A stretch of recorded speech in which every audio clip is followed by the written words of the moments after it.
మీలో ఒక్కదైనా మాట్లా మాకు సంతోషం.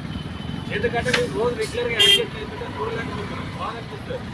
మీరు కూడా రోజు రోడ్డు పడి పోతుంటే చాలా జరుగుతుంటాయి సంఘటనలు.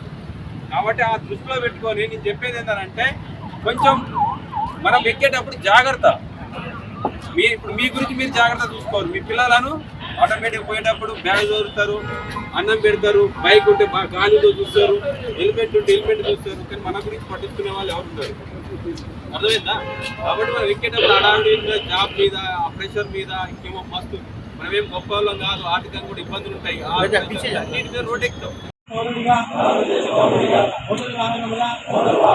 చట్టంలో పొందుపరిచిన రోడ్డు నియమ నిబంధనలను పాటిస్తానని ఇతరులకు శ్రేయస్సుని తోటి రోడ్డు వినియోగదారులను గౌరవిస్తానని రోడ్డు ప్రమాదములు జరగకుండా నా కర్తవ్యాలను శ్రద్ధతో అంతఃకరణ శక్తితో నిర్వహిస్తానని రోడ్డుపై ప్రయాణించేటప్పుడు ట్రాఫిక్ నియమాలను ఉల్లంఘించదని ఏ ప్రమాదం లేకుండా ప్రజలందరూ మన రోడ్లపై సురక్షితంగా ప్రయాణం చేయడానికి సహకరిస్తానని